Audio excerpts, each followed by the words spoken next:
Karas artimuosiuose rytuose išslysta iš kontrolės ir virsta skandalais bei kivirčiais. Pagal bendrą JAV, Izraelio ir Libano pareiškimą, Izraelio ir Libano atstovai susitarė dėl visiško ugnies nutraukimo. Su sąlyga, kad Hezbollah nutrauks išpuolius ir išves savo kovotojus iš teritorijos į pietus nuo Litani upės Libane. Tačiau Hezbollah, visus pasiuntė po velnių ir pareiškė, kad nesiruošia laikytis jokio paliaubų režimo. Štai ir visa Vašingtono diplomatijos vertė. Tuo pačiu metu skandalas tarp Trumpo ir Netanjahaus tik įsibėgėja. Netanjahus jau pareiškė, kad mums nereikia jokios Amerikos pagalbos. Netanjahus ir Trumpo konfliktas dėl Libano parodė, kiek jo, tai yra Netanjahus, kariniai tikslai, o galbūt ir politinis išlikimas priklauso nuo JAV prezidento, kuris nepalaiko jo siekio eskaluoti situaciją. Galiausiai Netanjahus sugriovė frontą ir pareiškė, kad Izraeliui daugiau nereikia amerikiečių pagalbos ir jis pasiruošęs atsisakyti tokios partnerystės. Taigi aptarkime šias naujienas dabar. Mano vardas Aleksejus Pečijus, aptarkime šią temą kartu. Bet prieš pradėdami paprašysiu jūsų užsiprenumeruoti šį kanalą, paspausti patinka šiam įrašui, parašyti bet kokį komentarą po šiuo vaizdo įrašu ir užsiprenumeruoti mano Telegram kanalą Pečijus News. Nuoroda į jį yra šio vaizdo įrašo aprašyme. Taigi pradėkime nuo konflikto. Tai Netanjahaus ir Trumpo konfliktas, kuris pradėjo išeiti iš kontrolės. Izraelio ministras pirmininkas Benjaminas Netanjahus išsisuko nuo klausimų apie tai, kad JAV prezidentas Donaldas Trumpas per paskutinius derybas jį pavadino prakeiktų bepročių, tvirtindamas, kad tarp jų yra tik taktinių nesutarimų. Tačiau galiausiai Netanjahus neišlaikė ir pareiškė, cituoju, mums daugiau nereikia pagalbos iš Jungtinių Amerikos valstijų. Ir štai šis pareiškimas sukėlė tikrą furorą. Bet iš kur jis atsirado ir kas slypi už jo? Jau šiandien Izraelio ministras pirmininkas išsiuntė laišką, kuriame palaiko Amerikos respublikonų rezoliuciją siūlančią panaikinti kasmetines tiesioginės JAV subsidijas Izraeliui, kurių suma siekia beveik $4 milijardus per metus. Rezoliucija ragina panaikinti bet kokius mokėjimus Izraeliui, o vietoj to pasirašyti susitarimą, pagal kurį Izraelis pirktų ginklus iš JAV, o negautų juos kaip paramą. Respublikonų kongresmenas Marlinas Štucmanas trečiadienį taip pat pateikė atstovų rūmams rezoliuciją, kurioje raginama sudaryti naują tarpusavio supratimo memorandumą tarp JAV ir Izraelio. Iš pradžių į šį dokumentą buvo žiūrima skeptiškai, esą klausykite, tai tik rezoliucija, pašūkaus ir nusiramins. Tačiau staiga pats Benjaminas Netanyahus pareiškė, kad Izraeliui amerikiečių pagalbos daugiau nereikia. Ir tai staiga pakeitė kongresmeno Štucmano iniciatyvos suvokimą. Galiausiai Netanjahus pareiškė, cituoju, atėjo laikas pereiti nuo pagalbos gavėjo statuso prie partnerio statuso. Mes norime patys savimi pasirūpinti. Pažymėsiu, kad galiojantis 10 metų tarpusavio supratimo memorandumas, numatantis Izraeliui suteikti $38 milijardų vertės karinę pagalbą, baigsis jau 2028 metais. Ir štai Netanjahus sako, kad tokios pagalbos mums daugiau nereikia. Ir įdomu tai, kad anksčiau tokią iniciatyvą Amerikoje kėlė tik Izraelio kritikai. Dabar ją palaiko principiniai žydų valstybės šalininkai, nes pačiose Jungtinėse Amerikos valstijose požiūris į Izraelį akivaizdžiai keičiasi ir keičiasi ne Izraelio naudai. Remiantis balandžio mėnesio Pew Research Center apklausa, amerikiečių neigiamai vertinančių Izraelį dalis per pastarosius metus išaugo nuo 53 iki 60%. Todėl toks Netanjahu pareiškimas yra akivaizdus bandymas, žinote, užbėgti įvykiams už akių. Esą mes patys atsisakėme jūsų pagalbos, o ne jūs mums ją sumažinote. Tačiau Netanjahu turi didelių problemų, ypač atsižvelgiant į tai, kad pats Trumpas jį kaltino, jog jis jau seniai sėdėtų kalėjime, jei ne Trumpas jį dengęs.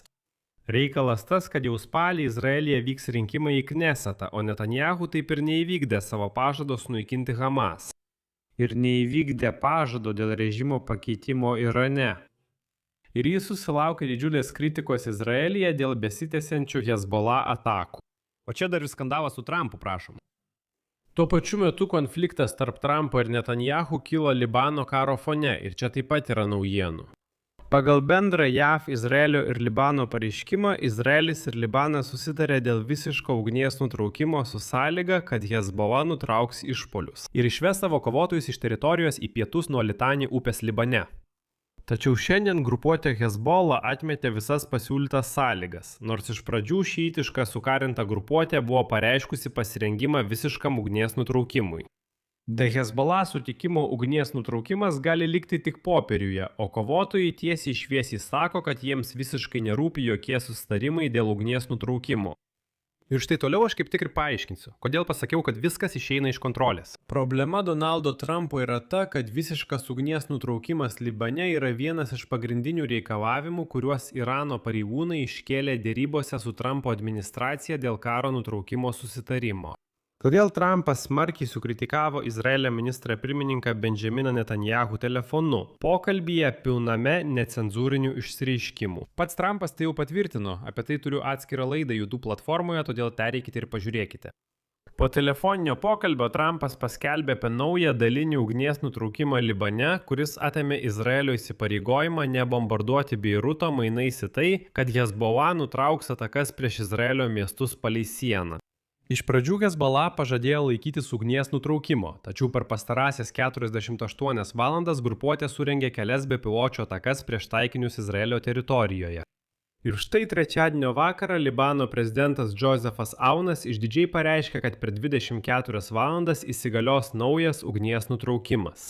Tačiau po kelių valandų Hezbollah lyderis Naimas Kasemas atmetė susitarimą, pavadinęs jį, cituoju, planu sunaikinti dalį Libano tautos. Taigi, Hezbollah vadeiva pareiškė, kad ugnies nutraukimas turi apimti visišką Izraelio kariuomenės pasitraukimą iš viso pietų Libano ir pažadėjo tęsti atakas tol, kol Izraelio pajėgos užims dalį Libano. Ir čia svarbu suprasti, kad jei Hezbollah iš tikrųjų atmes susitarimą ir toliau leis raketas bei dronus į šiaurės Izraelį, tai gali paskatinti Trumpą suteikti Netanyahui visišką laisvę veikti. Žalia šviesa karinės kampanijos eskalavimui Libane. Tačiau tada tai lemtų galutinį dėrybų su Iranu žlugimą. Ir čia pažymėsiu, kad pagal susitarimą tarp Izraelio ir Libano valdžios abi pusės sutiko sukurti vadinamąsias bandomąsias zonas pietų Libane. Tai yra atskiros salelės, kuriuose veiktų Libano ginkluotosios pajėgos. Ne Hezbollah, o būtent reguliarioji kariuomenė turi prisimti išimtinę šių teritorijų kontrolę ir užtikrinti, kad Hezbollah ten nebūtų. Mainais Izraelio gynybos pajėgos išves savo pajėgas iš šios pačios teritorijos. Ir jei tai pasiteisins bandomosiose zonose, abi šalys yra pasirengusios pasiekti visapusišką taikos ir saugumo susitarimą. Ir tuomet tikėtina Izraelis iš tikrųjų pasitrauks iš Libano. Bendrame pareiškime Izraelis ir Libanas patvirtino, kad neturi priešiškų ketinimų vienas kitam ir įsipareigojo tęsti tiesioginės dėrybas, siekiant stiprinti pasitikėjimą, spręsti visus neišspręstus klausimus ir dirbti prie visapusiško susitarimo tarp dviejų šalių. Atrodytų viskas gerai ir puiku, bet Hezbollah tiesiai pareiškė: mums visiškai nerūpi tie jūsų susitarimai. Mes iš esmės gyvename dėl karo. Nebus karo, nebus ir jokios Hezbollah. Ir štai gaunasi taip, kad karas artimuosiuose rytuose vėl išeina iš kontrolės. Iranas reikalauja užbaigti karą Libane. Hezbollah sako, jokio užbaigimo nebus. Izraelis atitinkamai tęs šį karą. Ir Trumpas remiantis tuo negalės sudaryti jokio susitarimo su Iranu. Tai vadinama cukčvangu, kai bet koks tavo žingsnis galiausiai niekur neveda išskyrus pralaimėjimą. Čia padėsiu daugtaškį. Savo nuomonę, savo išvadas rašykite komentaruose po šiuo įrašu. Prenumeruokite kanalą, paspauskite vartelį ir nepamirškite paspausti patinka. Jei norite paremti šio YouTube kanalo veiklą, tai galite padaryti finansiškai bet kokia auka pagal nuorodas ir rekvizitus esančius šio vaizdo įrašo aprašyme, arba nuskenavę savo ekranuose esantį QR kodą. Būsiu dėkingas už jūsų palaikymą. Ir draugai, primenu, kad pas mane atsirado išskirtinai ukrainietiškai kalbantis YouTube teisininkas. Todėl, jei norite gauti informaciją ukrainiečių kalba, nuoroda į šį kanalą yra šio vaizdo įrašo aprašyme. Užeikite ir būtinai prenumeruokite. Tiek šį kartą. Saugokite save, viso gero visiems.